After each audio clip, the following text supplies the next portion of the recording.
پھولوں کے اوپر آ کے بیماریاں پھیلاتے ہیں یا پھر پھل کے اوپر چلے جاتے ہیں۔ وہ پھل کو براہ راست تو نقصان نہیں دیتے، لیکن جب پھل پکتا ہے تو اسٹیم اینڈ راٹ اور باڈی راٹ کی شکل میں وہ آم کو خراب کرتی ہے۔ تو اس لیے ڈرائی ووڈ کا اتارنا بہت ضروری ہے۔ اور پھر جو سائیڈ سے بڑی ہوئی شاخیں ہیں ان کو کاٹنا ہوتا ہے۔ آج کل آپ آدھی شاخ نہیں کاٹ سکتے، پوری شاخ کاٹ سکتے ہیں۔ تو کوشش کریں کہ یہ جو دونوں عمل ہیں، ڈرائی ووڈ کو ختم کرنا اور پوری شاخ کو کاٹ کے پودے کے سائز کو تھوڑا چھوٹا کرنا، تو یہ عمل جو ہے یہ بھی آپ اکتوبر کے اینڈ تک ختم کر لیں تو بہت اچھا ہے، ورنہ نومبر کے جو پہلے 10-15 دن ہیں اس میں اس عمل کو آپ مکمل کر لیں۔ نمبر 5، آج کل آپ اپنے باغ میں اگر جا کے چیزوں کو غور سے دیکھیں تو آپ کو بہت سارے پودے ایسے نظر آئیں گے جن کے اوپر مساڑی کا حملہ ہے، جو ڈائی بیک کا شکار ہیں۔ تو ڈائی بیک کے پودوں کا علاج کریں، آپ ان کی یا تو ٹرینچ بنا دیں یا پھر ان کی چھتری کے برابر جگہ کو دائرہ لگا کے تو وہاں پہ مضبوط وٹ بنا دیں تاکہ اکتوبر میں بھی پانی پودے کے نیچے نہ جائے۔ اور پھر آپ دیکھیں اگر پودے کے نیچے پتے زیادہ گرے ہوئے ہیں تو ان کو بھی صاف کر دیں، اور اگر پتے نکالنے کے بعد آپ کو نیچے سے زمین کچھ گیلی نظر آئے تو اس کی گوڈی بھی کر دیں تاکہ یہ زمین خشک ہو۔ یہ زمین جتنا خشک ہوگی تو اتنا اس کے اندر ہوا کی مقدار بڑھے گی، اتنا یہاں پہ روٹ سسٹم بہتر ہوگا۔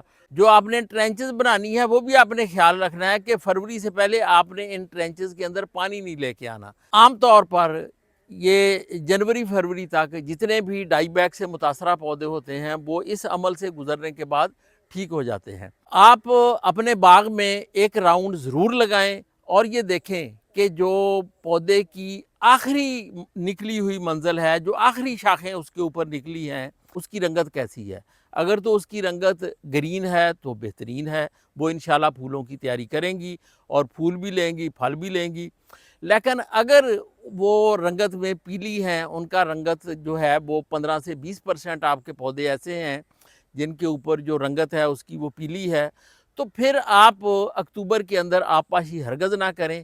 اس کا مطلب یہ ہوتا ہے کہ آپ کا جو روٹ سسٹم ہے وہ زیادہ پانی لگنے کی وجہ سے ڈیمیج ہے، تو اکتوبر میں آپ پانی نہ لگائیں بلکہ زمین کو کلٹیویٹ کریں اور انکریج کریں کہ آپ کی جو زمین ہے زیادہ سے زیادہ خشک ہو تاکہ 2-3 مہینے میں روٹ سسٹم اپنے آپ کو ٹھیک کرے۔ جب روٹ سسٹم ٹھیک ہو جاتا ہے تو پھر فروری مارچ میں ان سے نارمل گروتھ نکلتی ہے اور یہ شاخیں پھول بھی لیتی ہیں اور پھل بھی لیتی ہے۔ نمبر 6، اگر کسی کے باغ میں گیپس ہیں اور اس نے ناگے ابھی تک نہیں لگائے تو فوراً ناگے لگائیں۔ اس وقت جب پودے نکالیں تو ان کے اوپر جو نرم گروتھ ہے اس کو کاٹ دیں اور پودے کی گاچی تھوڑی بڑی نکالیں، تو آپ گرمی سے خوفزدہ نہ ہوں، آپ پودے لگائیں اور پودے لگانے کے بعد فوراً آبپاشی کریں تو یہ پودے آپ کے محفوظ رہیں گے۔ یہ یاد رکھیں کہ آج کل جو ہم پودے لگاتے ہیں ان کا روٹ سسٹم ایک دفعہ زمین کے اندر اسٹیبلش ہو جاتا ہے دسمبر سے پہلے، اور سردیوں سے پہلے اگر کسی پودے کا روٹ سسٹم اسٹیبلش ہو جائے تو وہ پودے کورے سے زیادہ متاثر نہیں ہوتے، لیکن وہ پودے جو ہم نومبر میں ٹرانسپلانٹ کرتے ہیں، جو نومبر میں فیلڈ کے اندر لگاتے ہیں، وہ معمولی کورے سے بھی متاثر ہو جاتے ہیں۔ نمبر 7، اکثر علاقوں میں تقریباً تمام پودوں نے ایک دفعہ گروتھ کر لی ہے۔ بہت سارے پودے ایسے ہیں جنہوں نے پھل توڑنے سے پہلے ہی گروتھ کر لی ہے، کسی نے جولائی میں کر لی، کسی نے اگست میں کر لیا۔ پودوں کے اوپر گروتھ موجود ہے اور وہ پھولوں کے لیے تیاری کے عمل سے گزر رہے ہیں، لیکن پھر بھی اگر کسی پودے کے اوپر جو نئی منزلیں ہیں وہ نکل رہی ہوں تو آپ ان کا دھیان رکھیں اور دیکھیں ان کے اوپر اگر کسی سنڈی کا یا کسی انسیکٹ کا حملہ ہو تو آپ فوری سپرے کر کے اس کو جو ہے وہ محفوظ بنائیں، کیونکہ وہ تمام شاخیں جو کسی کیڑے کے حملے سے متاثر ہو جاتی ہیں، جس کے پتے ڈیمیج ہو جاتے ہیں، وہ عام طور پر پھول نہیں لیتی۔ نمبر 8، آپ نے یقیناً اپنے باغ میں کچھ پودوں کے اوپر گرافٹنگ بھی کی ہوگی۔ جو گرافٹنگ کے بعد کی نگہداشت ہے اس میں آج کل 2 چیزوں کا خیال رکھیں۔ ایک، اگر آپ نے گرافٹنگ والا دھاگا نہیں کھولا تو اس کو آپ ایک دفعہ کھول کے اگر ضروری ہے تو دوبارہ باندھ دیں تھوڑا سا ڈھیلا کر کے۔ اور دوسرا، آج کل جو نئی شاخیں نکل رہی ہیں خاص طور پہ گرافٹڈ شوٹس کے اوپر، تو ان چھوٹے چھوٹے پتوں کے اوپر تھرپس کا اٹیک بہت ہے۔ اگر تھرپس کا اٹیک ہے تو وہاں پہ مناسب انسیکٹیسائڈ سپرے کر کے آپ تھرپس کو کنٹرول کریں تاکہ جو آپ کی گرافٹ ہیں وہ کامیاب بھی رہیں اور یہ مضبوطی کے ساتھ جڑ بھی جائیں اور دھاگا بھی ان کو متاثر نہ کرے۔ نمبر 9، آخری آبپاشی کے بعد جیسے ہی زمین وتر آئے تو اس کو کلٹیویٹ کریں۔ یہ ریکمنڈیشن خاص طور پہ ان زمینوں کے لیے ہے جن کو یا تو ٹیوب ویل کا پانی لگتا ہے اور اس پانی کے اندر سوڈیم زیادہ ہے، یا پھر وہ رقبے جو ہیں وہ کلے سوائل ہیں، پکے واٹ رقبے ہیں۔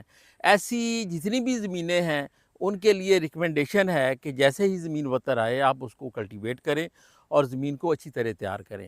لیکن اگر ریتلی زمین ہے یا میرا زمین ہے تو پھر آپ جس بھی طریقے سے پریکٹس اپنی کرتے ہیں اس سیزن میں تو آپ اس کو جاری رکھیں۔ نمبر 10، ہاں اگر کسی نے سمال ٹری سسٹم لگایا ہوا ہے تو آپ وہاں پہ پیکلوبیوٹازول ضرور ڈالیں۔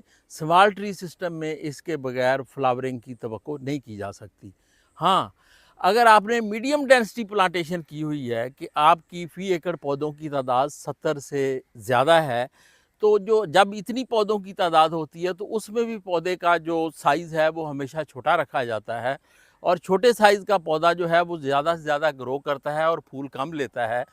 ان کے لیے بھی پیکلوبیوٹازول کی اپلیکیشن ضروری ہے، وہاں پہ بھی پیکلوبیوٹازول ضرور ڈالیں تاکہ آپ کے وہ پودے ایک تو بہت زیادہ گروتھ نہ کریں اور بار بار آپ کو کاٹنے نہ پڑیں، اور دوسرا وہ اچھی پیداوار بھی لیں۔ آخری آبپاشی کے بعد آپ کے پاس بہت وقت ہوتا ہے کہ آپ اپنے کھالے ٹھیک کریں، اپنے بنے سیدھے کریں اور اپنی زمین کا لیول ٹھیک کریں، کیونکہ پھر دسمبر کے بعد آپ کو یہ سارے کام کرنے کا موقع نہیں ملتا۔